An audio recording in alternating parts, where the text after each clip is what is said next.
بہت گہرے سوالات ہیں۔ یہ سوالات آپ کے مطالعے کے نتیجے میں پیدا ہوئے ہیں، تو پھر آپ کا ماشاءاللہ مطالعہ ہی بہت اچھا ہے۔ آپ خود ہی جانتے ہوں گے ان کے جوابات بھی پوچھتے کیوں۔ ہمارے شیخ ابن تیمیہ رحمۃ اللہ علیہ نے منطق کی مخالفت میں ایک کتاب لکھی ہے، الرد علی المنطقیین۔ شیخ نے اس کے مقدمے میں بڑا اچھا ایک جملہ لکھا ہے۔ انہوں نے کہا اس منطق کا مفہوم اس کا یہ ہے جملے کا کہ وہ کہتے ہیں اس لاجک اور منطق کے پڑھنے سیکھنے سکھانے کا آخر فائدہ کیا ہے؟ ذہین آدمی ہے تو اس کو ضرورت نہیں، اور بے وقوف کن ذہن ہے تو اسے سمجھ نہیں سکتا، تو آخر اسے لکھیں کیوں؟ تو یہی حال یہاں بھی ہے کہ اگر آپ کے مطالعے کے نتیجے میں یہ سوالات پیدا ہوئے ہیں تو بہت اچھی بات ہے ماشاءاللہ، لیکن پھر آپ کو یقیناً اس کے جوابات کا کچھ نہ کچھ ادراک ہوگا۔ حیات جوہر ہے، خلق نہیں ہے۔ خلق بئی معنی تو ہے کہ اللہ نے فرمایا وَجَعَلَ الظُّلُمَاتِ وَالنُّورِ، اور اللہ نے ظلمات کو پیدا کیا اور نور کو بھی۔ تو جو چیزیں فنا کو قبول کرتی ہیں عرض میں آتی ہیں، اور جو چیزیں اللہ کی مشیت کاملہ اور حکمت بالغہ ان دونوں کے ساتھ فنا کو قبول بظاہر نہیں کر رہی ہوتی، اگرچہ قدرت الہی کے تحت ہوتی ہیں، وہ جوہر ہوتی ہیں۔ اور جواہر کا آپ کو پتہ ہی ہے کہ وہ منتقل ہوتے ہیں، تو اس لیے زندگی جوہر ہے۔ یہ جو مادی نفس ہے نا، یہ جو نفس کی بجائے یہ کہیے کہ مادہ جسم جو ہے یہ کوئی چیز نہیں۔ یہ جسم تو اصل میں قید خانہ ہے۔ روح جیسی لطیف چیز کو اپنے اظہار کے لیے کچھ چاہیے تھا، اور روح کے ساتھ اس میں محبت کی استعداد کو پیدا کیا اللہ نے، اور اگر محبت نہ ہوتی، پیار نہ ہوتا تو اس کائنات میں کچھ بھی نہ ہوتا۔ محبت کی ایک فرع خواہش ہے، اور خواہش کا نتیجہ اظہار ہے، اور اظہار وجود کو چاہتا ہے، اور وجود خود اس بات کا متقاضی ہے کہ جانا جائے۔ اس لیے خود اللہ نے چاہا کہ وہ جانا جائے، خود حق تعالی شانہ نے چاہا کہ اس کی صفات کا اظہار ہو۔ اگر لوگ گناہ نہ کریں اور اگر لوگ معافی نہ مانگیں تو اللہ کی شان مغفرت کا اظہار کہاں ہو؟ اس لیے خود گناہ اور اللہ کی نافرمانی حتیٰ کہ صغیرہ گناہ سے لے کے کفر تک یہ مشیت الہی کے تحت ہے، اور مشیت الہیہ چاہتی ہے کہ یہ ہو۔ اور گناہ انسان کے تقوی میں اور انسان کی طہارت اور تزکیے میں ایسے ہی کام آتے ہیں جیسے گیس، اس میں بو ہوتی ہے، اپلے، یہ کون سی اچھی چیز ہے؟ اسے جلا کر آگ پیدا کرتے ہیں، بالکل اسی طرح گناہ در حقیقت وہ گندگی ہے جسے جلانا ہے اور اس سے تقویٰ کی بھٹی روشن ہوتی ہے۔ یہ جواب ہے اس سوال کا جو آپ نے ارشاد فرمایا۔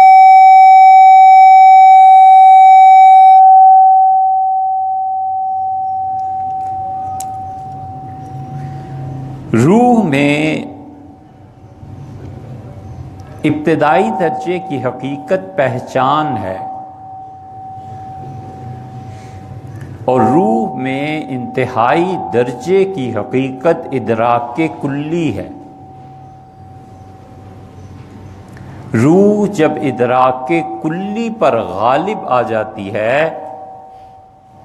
تو پھر ادراک جس طرف روح غرق ہوئی بھی ہوتی ہے وہاں سے غذا حاصل کرتا ہے۔ یہی وجہ ہے کہ کاملین کی ارواح اور عام آدمی کی روح میں فرق پڑ جاتا ہے۔ کاملین کی ارواح اپنی حیات کے لیے جس میں غرق ہوتی ہیں وہاں سے غذا لیتی ہیں۔ مثلاً سیدنا عمر رضی اللہ عنہ کی روح قوی تھی اور انتہائی قوی تھی، اس روح پر الہام اور فیضان ہونا تھا۔ یہ کاملین کی ارواح میں بڑا نازک مقام آتا ہے جس کو ہر آدمی کے سمجھنے کی بات نہیں اور لوگ اس کا مذاق اڑاتے ہیں۔ ان کاملین کی ارواح میں ان کی زندگی میں کبھی کبھی امتحان ہو جاتا ہے، ان پر جنس کا غلبہ ہو جاتا ہے۔ کاملین کی ارواح جتنی لطافت کے درجے میں پہنچتی ہیں اور جس قدر وہ شدت کے ساتھ غذا کو کھینچتی ہیں اسی قدر اس طاقت میں اضافہ ہوتا ہے، اور اس طاقت پر قابو پانے کی وجہ سے ان کی ترقی ہو جاتی ہے۔ اگر پھسل گئے اس سے تو پھر گئے جہاں گئے۔ اس لیے کاملین کی ارواح جہاں سے استفادہ کرتی ہیں وہاں سے عام آدمیوں کی روح کا گزر ہی نہیں ہوتا۔ سیدنا عمر رضی اللہ عنہ کی روح کامل تھی، اتنی کامل تھی کہ اسے عرش معلیٰ کے فیصلے لینے ہوتے تھے، اور کمال کی بات یہ ہے کہ خود رسول اللہ صلی اللہ علیہ وسلم ابھی زندہ ہیں اور ان کی روح وہاں کے فیصلے کھینچ رہی ہیں۔ تو اس قدر کامل روح تھی کہ 3 یا 6 یا 9 مقامات تو سیوطی وغیرہ نے گنوائے نا، 3 تو عام طور پر علماء بیان کرتے ہیں کہ حضرت عمر رضی اللہ عنہ کی رائے کے مطابق قرآن فلاں فلاں فلاں جگہ پہ نازل ہوا، آپ جانتے ہی ہیں۔ یہ کیا ہے؟ یہ اللہ کے وہ فیصلے ہیں جس کی وحی رسول علیہ الصلوۃ والسلام کی طرف بعد میں ہوئی ہے، اور اس روح کی پاکیزگی نے اسے کھینچا ہے۔ اور جو جاہل اس مقام کو نہیں سمجھتے نا وہ پھر اعتراض کرتے ہیں۔ یہ بڑی نازک بات ہے، مگر جس کی طرف ابھی ہم نے بات کی ہے کہ جس قوت میں اضافہ ہو جاتا ہے، سیدنا عمر رضی اللہ عنہ میں اتنی شدید یہ قوت تھی کہ ایک دن نماز پڑھا کے لوگوں کو کہا کہ میں جب تشہد میں بیٹھا ہوں تو میرا خیال ہے مجھ پہ ایک ایسی حالت طاری ہو گئی تھی، تو تم لوگ ٹھہرو، میں اپنے کپڑے دیکھ کے آتا ہوں کہ صاف رہے یا گندے ہو گئے۔ امیر المومنین رضی اللہ عنہ آئے اور کہا لوگوں اپنی نماز کو لوٹاؤ۔ یہ اس کا ظہور ہے جائز طور پہ، ولیعذ باللہ۔ اگر آدمی ناجائز کی طرف چلا جائے پھر گیاس ہو گیا۔ حضور اقدس صلی اللہ علیہ وسلم کی موجودگی میں اس روح کا اسی لیے وفات کے بعد جب کسی بڑے آدمی کی وفات ہو جاتی ہے تو چھوٹے کا استغراق جس روح کے متعلق ہوتا ہے وہیں سے وہ اپنی غذا اور قوت کو حاصل کرتا ہے۔ اختلاف اس بات پہ ہے کہ وہ روح جو غذا کو فراہم کرتی ہے وہ واقعی اس کی روح ہوتی ہے یا خدا کی رحمت کا ایک حصہ ہے جو ظاہری طور پہ اس شکل میں لایا گیا ہے تاکہ وہ آدمی نامانوس نہ ہو۔ اس کی اصل ہی وہ صوفیہ کا جملہ ہے کہ انہوں نے اپنی وفات کے وقت کسی اپنے شیخ کو دیکھا مثلاً کہ وہ اس کی روح کو لینے کے لیے آئے ہیں، تو صوفیاء نے کہا کوئی شیخ کو نہ پتا تھا نہ وہ روح لینے کے لیے آئے تھے، اللہ تعالیٰ نے فرشتوں کو ان کی شکل میں بھیجا تھا تاکہ اسے پہچاننے میں بھی دقت نہ ہو، یہ ہمارا اتنا پیارا بندہ ہے، اس کے لیے کوئی اجنبی چیز نہ آئے۔ اور نبی کی حالت چونکہ ان سارے بھول بھلائیوں سے کہیں زیادہ عرفہ و اعلیٰ ہوتی ہے، اس لیے فرشتے وہاں پر اپنی اصل صورت میں ظاہر ہو جاتے ہیں۔ سیدنا عمر رضی اللہ عنہ کا حضور اقدس صلی اللہ علیہ وسلم کی روح مبارکہ سے اس روح کا ارتباط اتنا شدید تھا کہ ایک دن انہوں نے خواب دیکھا، پھر امیر المومنین نے بیان کیا، سیدنا عمر رضی اللہ عنہ نے کہا آج رات میں نے حضور صلی اللہ علیہ وسلم کو خواب میں دیکھا تو میری طرف التفات نہیں فرمایا، میں نے سلام پیش کیا تو جواب بھی نہیں دیا، مجھے لگا جیسے مجھ سے تھوڑے سے ناراض ہیں، پھر میں نے ہاتھ جوڑے عرض کیا اللہ کے رسول آپ مجھ سے کیوں ناراض ہیں؟ تم اس سے فرمایا روزہ بھی رکھتے ہو اور اپنی بیویوں کے بوسے بھی لیتے ہو۔ میں نے کہا آئندہ ایسے نہیں کروں گا، تو خوش ہو گئے حضور صلی اللہ علیہ وسلم۔ یہ روح کا استغراق ہے، حضرت عمر رضی اللہ عنہ کا گواہ رہنا، میں آئندہ روزے کی حالت میں ایسے نہیں کروں گا، حالانکہ شرعاً جائز ہے۔ اس کے باوجود طہارت اس روح کو مطلوب ہوتی ہے جس روح سے یہ آدمی اپنے آپ کو سیراب کر رہا ہوتا ہے، تو اس لیے روح میں شعور ہوتا ہے، فہم کے تو روح کے کیا کہنے، وہ ایسی ایسی چیزوں کو گھیر لیتی ہے جو خدا کے فیصلے باپ کو بڑا درجہ ہونے کے باوجود بیٹے کو سکھائے جاتے ہیں۔ آپ نے قرآن نہیں پڑھا؟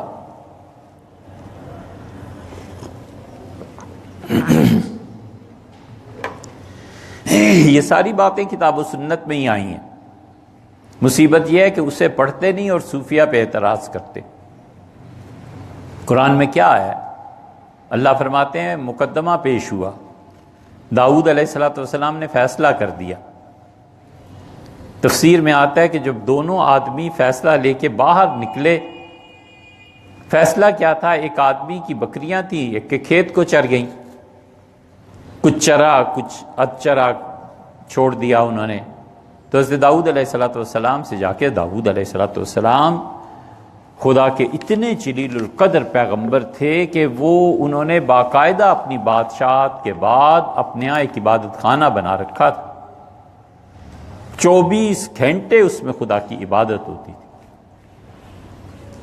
داؤد علیہ السلام نے ایک دن اللہ تعالیٰ سے خوشی سے عرض کیا کہ اے رب میں ایسا بادشاہ ہوں جسے آپ نے بادشاہت دی ہے، اور میری بندگی کا آپ کے ساتھ یہ حال ہے کہ آپ دیکھیں میرے عبادت خانے میں جو بنایا ہے ہمیشہ 24 گھنٹے آپ کی عبادت ہوتی ہے، ایک جماعت اٹھتی تھی ایک جاتی تھی، ایک لوگ بیٹھتے تھے دوسرے لوگ اٹھتے تھے۔ داؤد علیہ السلام بھی جا کے عبادت وہیں کرتے تھے، اور جس دن وہ عبادت کرتے تھے کوئی وجہ نہیں تھی کہ وہاں کوئی جائے، فوج کا پہرا، پولیس ان کی اپنی تھی اس کا پہرا، پھر محل کی بڑی بڑی دیواریں، اندر کون جائے، اور پھر بھی اندر تہخانوں میں جا کے گئیں عبادت گاہ۔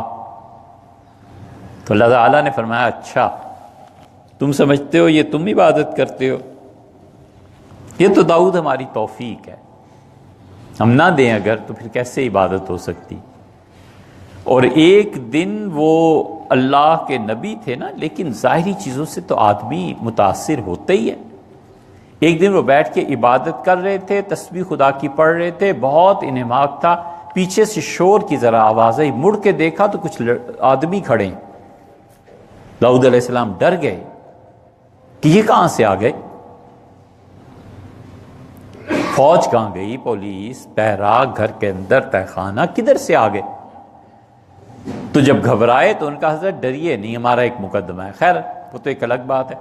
مقدمہ یہ پیش ہوا کہ اس نے کہا جی ہماری بکریاں اور یہ، تو حضرت داؤد علیہ السلام نے فرمایا کتنے پیسے ادا کرو، اس کھیت کا نقصان ہوا ہے۔ یہ روح کا فہم ہے۔ جب باہر نکلے یہ دونوں فریق، تو آگے کھڑے تھے ان کے بیٹے سلیمان علیہ السلام، تو انہوں نے پوچھا والد نے کیا فیصلہ کیا ہے؟ انہوں نے کہا والد صاحب نے فیصلہ کیا ہے کہ میں پیسے ادا کروں جتنا نقصان ہوا ہے کھیت کا۔ انہوں نے کہا میں ابا کی جگہ ہوتا تو کوئی اور فیصلہ کرتا۔ حضرت داؤد علیہ السلام کو خبر پہنچ گئی، بلایا، فرمایا تم کیا فیصلہ کرتے؟ ان کا والد میں یہ فیصلہ کرتا کہ بکریوں کو اس کے حوالے کر دیتا اور کہتا کہ تم رکھو، ان کا دودھ اور ان کی اون استعمال کرو، ذبح نہیں کرنا، اور کھیت اس کو دے دیتا کہ جو باقی فصل ہے نا وہ تم لے لو، اور جب تمہارا کھیت آئندہ موسم میں اسی حالت پر آ جائے تو یہ پلٹا دو اور بکریاں واپس لے لو، دونوں کا نقصان نہ ہوتا۔ تو داؤد علیہ السلام بڑے خوش ہوئے۔ اللہ کہتا ہے فَفَهَمْنَاهَا سُلَيْمَانَ، اور ہم نے اس مقدمے کا فہم سلیمان کو دیا تھا۔ یہ نہیں کہا کہ سلیمان علیہ السلام نے قضا کی، فرمایا ہم نے اسے سمجھ دی تھی گہری۔ تو فہم روح کا یہ بہت الگ چیز ہے، اور القاء ہوتا ہے، اس لیے اپنے چھوٹوں کی بات بہت توجہ سے سننی چاہیے۔ خدا کا القاء اور الہام اس کا پابند نہیں ہے کہ کسی بڑے پہ ہی ہو اور کسی پڑھے لکھے پہ ہی ہو۔ کبھی کبھی جاہل آدمی وہ بات کہہ دیتا ہے جو پڑھا لکھا نہیں جانتا۔ یہ خود رسول اللہ صلی اللہ علیہ وسلم کے ساتھ پیش آیا ہے۔ سیدنا علی رضی اللہ عنہ یمن میں تھے، حضور صلی اللہ علیہ وسلم نے فرمایا تھا کہ قضا کرنا، یعنی قاضی بن کے رہنا ہے، اور فرمایا تھا کہ جا کے لوگوں کو کہنا کہ خالد نے جو تمہارا نقصان کیا ہے میں اس کا ذمہ دار ہوں، اور خالد کے نقصان کو ہم پورا کریں۔ خالد بن ولید رضی اللہ عنہ جرنیل تھے، فوجی طبیعت تھی، اسلام کی دعوت دی، اگلوں نے نہیں مانا، انہوں نے اڑا دیا۔ یمن والوں نے شکایت کی رسول اللہ صلی اللہ علیہ وسلم سے، تو سیدنا علی رضی اللہ عنہ کو بھیجا کہ ان کی تسلی تشفی کرو اور انہیں بتاؤ کہ میں ہوں اور میں تمہارا نقصان پورا کروں گا، وغیرہ لمبے واقعات۔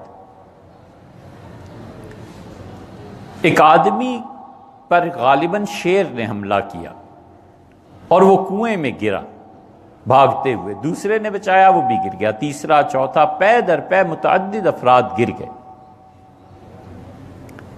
مقدمے کا فیصلہ کرنا تھا، لمبی حدیث ہے، اس کے آخر پہ آتا ہے کہ لوگوں نے اس پہ اعتراض کیا، اور سیدنا علی رضی اللہ عنہ کے معائب لوگوں نے بیان کیے کہ علی نے یہ کیسا فیصلہ کیا ہے، ایک کو کہا کہ پوری دیت دے دو، دوسرے کو کہا آدھی دے دو، تیسرے کو کہا اتنی دے دو، اتنی دے دو، یہ بھی کوئی فیصلہ ہے؟ سیدنا علی رضی اللہ عنہ پہنچے ہیں یمن سے اس دن جس دن رسول اللہ صلی اللہ علیہ وسلم آخری حج میں مقام ابراہیم پہ تشریف فرما تھے، اور سیدنا علی رضی اللہ عنہ حاضر ہوئے، اور رسول اللہ صلی اللہ علیہ وسلم بہت خوش تھے ان سے، اور ان سے پوچھی جب باتیں تو انہوں نے اپنا یہ فیصلہ بھی پیش کیا۔ ان کا اللہ کے رسول میں نے یوں فیصلہ کیا تھا، لوگوں کو مجھ پہ اعتراض ہے، تو رسول اللہ صلی اللہ علیہ وسلم نے گلے سے لگا لیا، آپ نے فرمایا علی بالکل ٹھیک فیصلہ کیا ہے، صحیح انصاف تم نے کیا ہے، میں بڑا خوش ہوں اس سے۔ یہ فہم جو ہے نا فیصلے کی، اسی لیے تو اختلاف ہوا ہے کہ کیا قاضی کا اپنی ذاتی تحقیق کی بنیاد پر کسی کو سزا دینا جائز ہے؟ سیدنا عمر رضی اللہ عنہ اس کے حق میں تھے، انہوں نے رات کو جب گشت کیا تو مدینہ منورہ میں ایک جگہ کچھ چیز دیکھ لی تھی انہوں نے، یا ان کی نظر پڑی، انہیں حقیقت سمجھ میں آ گئی۔ ان کا صبح میں تمہیں بتاؤں گا اس حرکت کیا، اس گناہ کا مسئلہ کیا ہے۔ پھر انہوں نے پہلے پوچھا، کیونکہ شواہد نہیں تھے نا، تو جن سے پوچھا ان میں سعد، حضرت علی اور عبد الرحمن بن عوف رضی اللہ عنہ جیسے بڑے لوگ شامل تھے۔ انہوں نے کہا حضرت یہ جائز نہیں ہے، کیونکہ گواہی کے تقاضے پورے نہیں ہوتے، قاضی کا صرف اپنے طور پہ تحقیق کا ہونا یہ کوئی چیز نہیں ہے جب تک کہ گواہیاں نہ ہوں۔ تو عمر رضی اللہ عنہ چپ ہو گئے، انہوں نے فرمایا اگر تم مجھے یہ فتویٰ نہ دیتے تو میں فلاں فلاں کا ایسا حشر کرتا، لوگ یاد رکھتے کہ چوری چھپے جو کام ہوتے ہیں اس پہ بھی سزا ملتی۔ تو روح کا فہم اور ادراک ہمیں اس بات تک نہیں لے جاتا کہ ہم فیصلے صادر کرنے لگیں، لیکن ہوتا یہ ہے کہ روح کا فہم اور ادراک بہت بڑی چیز بن جاتا ہے آدمی کے خود اپنا فیصلہ کرنے کے لیے۔ اس کی کیا کیفیت ہوتی ہے؟ کیفیات کو الفاظ میں کیسے قید کیا جا سکتا ہے؟ غصہ کیا ہوتا ہے؟ محبت کیا ہوتی ہے؟ کیفیات جو ہیں اس پہ زیادہ بحث کرنی بھی نہیں چاہیے، یہاں سے گمراہی کے راستے زیادہ کھلتے ہیں۔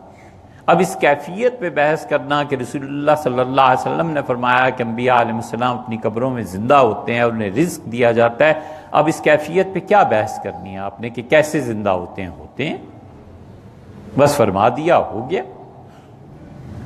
حضور اقدس صلی اللہ علیہ وسلم کو ہے یہ بڑی نازک بات، لوگ اسے سنیں گے لیکن اسے درست پیرائے پر ہی رکھنا چاہیے، پازیٹیو سائٹ پہ ہی، کہ حضور اقدس صلی اللہ علیہ وسلم کو ہر وہ چیز وہاں پیش کی جاتی ہے جس سے ان کی روح مبارکہ کو تسکین، سکون پہنچے اور وہ خوش رہیں۔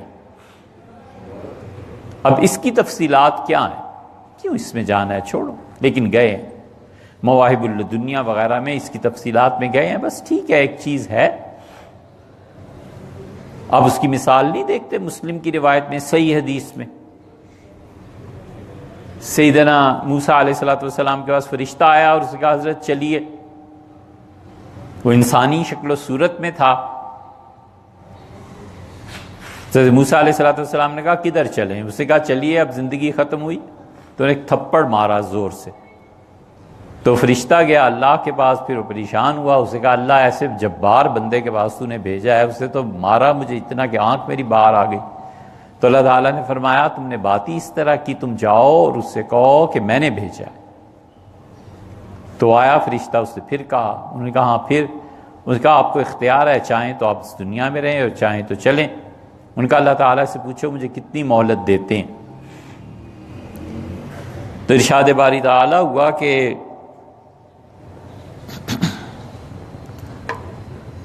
اسے کہیں موسیٰ علیہ السلام سے کہ کسی بیل کی پشت پہ وہ اپنا ہاتھ رکھیں اور اس کی کھال کے جتنے بال ان کے ہاتھ کے نیچے آ گئے ہم اتنی زندگی دے دیں گے۔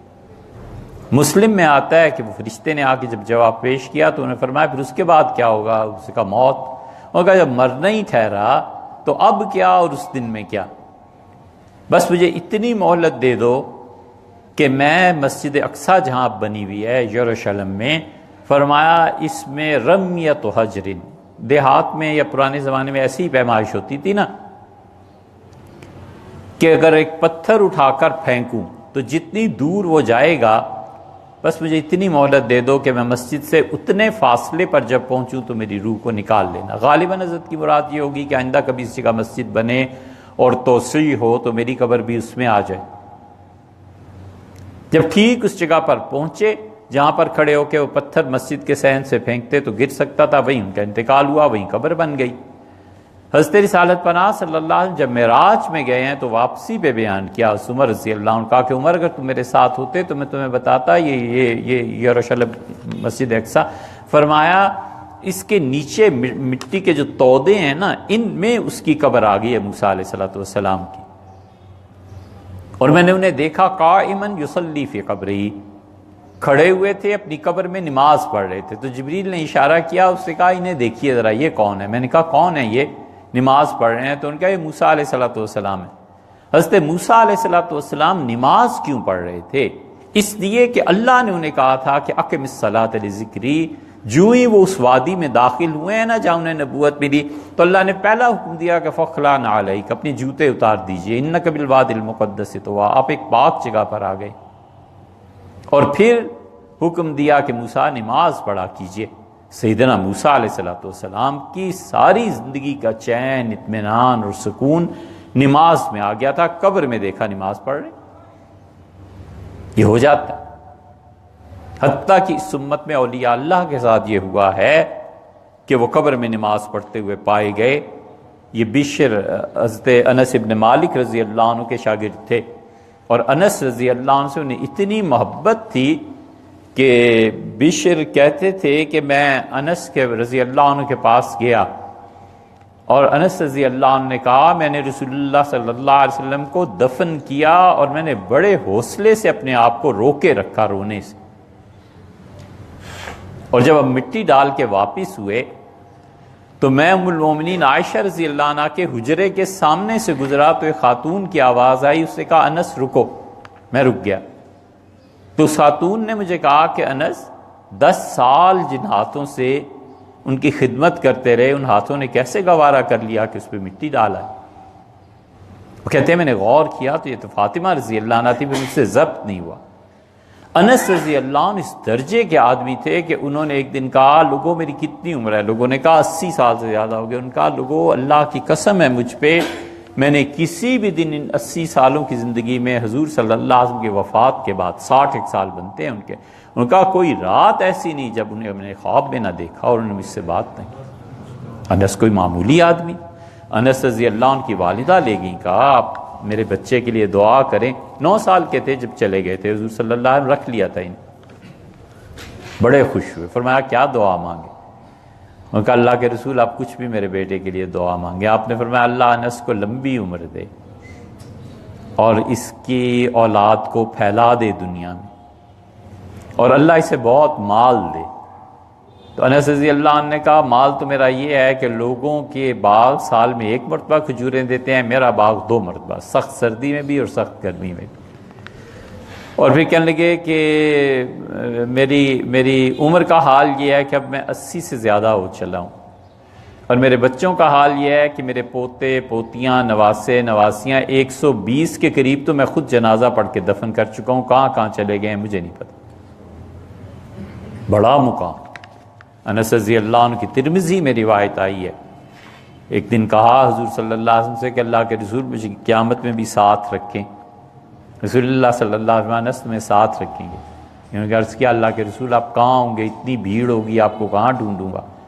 یہ صحابہ کرام رضی اللہ عنہم کے متعلق ابن مسعود نے جو کہا ہے نا جملہ کمال کی بات، ان کا اختارہم اللہ لصحبت نبیہ، اللہ نے خود ان اس جماعت کو چنا تھا اپنے نبی صلی اللہ علیہ وسلم کی صحبت کے لیے۔ آپ نے فرمایا انس جہاں لوگوں کے اعمال تلیں گے نا وہاں آ جانا، وہاں تمہارا انتظار رہے گا۔ عرض کیا کہ اللہ کے رسول وہاں نہ ہو، تو آپ فرمایا حوض کوثر پہ آ جانا۔ تو میں نے عرض کیا اللہ کے رسول وہاں بھی نہ ہو، تو فرمایا اللہ تعالیٰ کی اپنی جہاں کرسی ہوگی عرش ہوگا وہاں آ جانا۔ میں نے کہا اللہ کے رسول وہاں بھی نہ ہو، آپ نے فرمایا نہیں 3 جگہ میں سے ایک جگہ تمہیں ضرور مل جاؤں گا، اور ہاتھ پکڑا انس رضی اللہ عنہ، فرمایا اس طرح پکڑ کے نا تمہیں اللہ کے سامنے لے جاؤں گا اور عرض کروں گا کہ جنت میں بھی میرے ساتھ رکھیں، دنیا میں میرے ساتھ رہا۔ یہ کچھ چھوٹی چیز ہے۔ یہ انس رضی اللہ عنہ کے خادم تھے بشر حضرت انس رضی اللہ عنہ کو پتہ چلتا تھا نا کہ آیا تو فرمایا میرے ہاتھوں پہ خوشبو لگاؤ، میرے ہاتھ چومے بغیر یہ رہتا نہیں۔ اور بشر جب جاتے تھے ہاتھ چوم رہے ہیں، پاؤں چوم رہے ہیں، سر چوم رہے ہیں، اتنی محبت تھی حضرت انس رضی اللہ عنہ۔ ان کی جب تدفین ہوئی ہے تو ایک آدمی کہتا ہے کہ میرے پیسے گر گئے، اور میں نے آ کے بشر رحمت اللہ علیہ کی بیٹی سے کہا کہ میرے پیسے گر گئے ہیں آپ کے والد کی قبر میں، تو ان کا جاؤ اور جا کے کھود لو، مجھے کیا ہے۔ تو کہتے ہیں جب میں نے ان کی قبر کھودنی شروع کی، رقم زیادہ تھی، تو ایک جہان مجھ پہ کھلا کہ وہ بشر تو نماز پڑھ رہے ہیں۔ تو پھر پلٹا۔ لمبی روایت کا مختصر خلاصہ یہ کہ میں ان کی بیٹی سے پوچھا آپ نے اپنے والد کو کبھی دعا مانگتے دیکھا ہے؟ ان کا بارہ، ان کا کیا مانگتے تھے؟ ان کا خاص طور پہ یہ میرے والد دعا کرتے تھے تہجد میں کہ اللہ نماز اتنی اچھی لگتی ہے کہ قبر میں اگر کسی کو اجازت ہو تو مجھے بھی دے دیں۔ انہوں نے کہا میں خود دیکھ کے آیا ہوں آپ کے والد نماز پڑھ رہے ہیں۔ تو روح کا جو کیفیات ہے نا اس میں پڑھنا نہیں چاہیے، لیکن کیفیت سکون کی اس سے طاری ہوتی ہے جس چیز کی طرف اس کی رغبت تھی، اس کی قبر میں ویسی چیزیں پیش کرتی جاتی۔ اور عام مسلمان تو بہت محاورہ ہوتا ہے، آخر اتنی بات کیا تھوڑی ہے کہ ایک عام مسلمان کے مقابلے میں اس نے اپنے نفس پہ قابو پایا ہے، ایک عام مسلمان کے مقابلے میں اس نے اپنے غصے پہ قابو پایا ہے، ایک عام مسلمان کے مقابلے میں اس نے تکالیف زیادہ برداشت کی ہیں، ایک عام مسلمان کے مقابلے میں اس نے اپنی محبت کا مرکز اور محور اللہ کو رکھا ہے۔ یہ تھوڑی سی بات ہے، تو اسے کچھ نہ کچھ تو ملنا چاہیے نا کریڈٹ۔ برزخی حیات میں نیند جیسی حالت ہو، اس سے بہت قوی ہے، اس سے بہت قوی ہوتا ہے برزخ۔ نیند میں تو پھر ایک مثال ہی ہے، بس سمجھی جا سکتی ہے، ادروائز برزخ کی جو زندگی ہے بہت قوی ہوتی ہے۔ برزخ کی زندگی میں کہیں آپ سے کیا، لیکن برزخ کی زندگی میں جو لوگ حالت اطمینان میں ہوتے ہیں نا، وہ پیچھے والوں کا مشاہدہ کرتے رہتے ہیں۔ یہ ہمارے عقیدے میں شامل ہے، اہل السنہ کے عقیدے میں یہ بات شامل ہے۔ اہل تشیع اس کو نہیں مانتے، ان کا عقیدہ نہیں ہے یہ۔ وہ کہتے ہیں یہ کیسے ممکن ہے کہ وہ وہاں بیٹھا ہوا ہے جنت یا جہنم میں اور تمہیں دیکھ رہا ہے۔ ہم کہتے ہیں کہ حالت برزخ میں اس کو یہ حیثیت دی جاتی ہے کہ اپنے چھوٹوں کے لیے دعا کرے یا اپنے چھوٹوں کو دیکھتا رہے۔ اگر وہ گناہ کر رہے ہیں تو ان کے لیے مغفرت کی دعا کرے، اگر وہ اچھے کام کر رہے ہیں تو خوشی کا اظہار کرتا ہے، اور اسی لیے اس کا جب درجہ بڑھتا ہے پیچھے رہ جانے والوں کی دعاؤں سے تو وہ اور بھی خوش ہوتا ہے کہ میں اپنے بعد ایسی اولاد چھوڑ کے آؤں۔ کسی آدمی کا اپنے بعد ایسے لوگ چھوڑ جانا دنیا میں جو اس کے لیے دعا مانگتے رہیں، بہت بڑی بات ہے۔ اللہ نے فرمایا ہے کہ وَجَعَلَهَا كَلِمَةً بَاقِيَةً فِي عَقِبِهِ، اور ابراہیم علیہ السلام اپنے بعد اپنی اولاد میں بہت اچھا جملہ چھوڑ کے گئے۔ جملہ کیا تھا؟ لا الہ الا اللہ، یعنی اس نے اپنی اولاد اسحاق، اسماعیل، پھر اپنے پوتے یعقوب، اس کے اولاد یوسف علیہ السلام وغیرہ وغیرہ، ان سب میں اچھا جملہ چھوڑ کر گئے تھے ابراہیم لا الہ الا اللہ کا۔ اس کا نفع انہیں بھی تو وہاں پہنچتا ہے۔ اس لیے یہ جو آپ نے فرمایا ہے نا کہ حالت برزخ جو ہے وہ نیند سے بہت قوی ہوتی، اسی لیے حضرت ابو الدرداء رضی اللہ عنہ سے کسی نے کہا کسی بات کا، تو انہوں نے کہا ابو الدرداء نے اس دن سے گناہ چھوڑ دیے ہیں جس دن سعد کا انتقال ہوا ہے۔ سعد ابن ربی رضی اللہ عنہ کے ساتھ ابو الدرداء جا رہے تھے غزوہ بدر احد میں، کیا پتا تھا کس نے مر جانا ہے اور کس کی شہادت ہو جائے گی۔ سعد نے عبد الرحمن ابن عوف رضی اللہ عنہ سے کہا، ہاں ابو الدرداء رضی اللہ عنہ کی بھی روایت آتی، ان سے کہا کہ جی چاہتا ہے مرنے کے بعد بھی اکٹھے ہی رہیں۔ تو ان کا ساتھ تم اگر مر گئے نا، شہید ہو گئے، تو میرے اعمال تمہارے سامنے پیش ہوں گے، تو میں تو بڑا گناہگار آدمی ہوں، پھر کیا ہوگا۔ صحابہ رضی اللہ عنہ بات کر رہے ہیں تو ظاہر رسول اللہ صلی اللہ علیہ وسلم سنی ہوگی تو ہی تو کر رہے تھے، ورنہ یہ کوئی قیاس کی باتیں تھوڑے ہی ہیں۔ تو ابو الدرداء رضی اللہ عنہ نے کہا پھر سعد کی شہادت ہو گئی تو مجھے حیا آتی ہے کہ میری کوئی بری بات سعد اس دنیا میں دیکھے اور پریشان ہو کہ میرا دوست کیسا تھا۔ اسی عالم برزخ بہت بڑی چیز، زمان و مکان کیا ہے؟ خلق ہے۔ اب تو بہت دیر ہو گئی، پھر اور دیر ہو جائے گی، آئندہ دیکھیں گے اس کو۔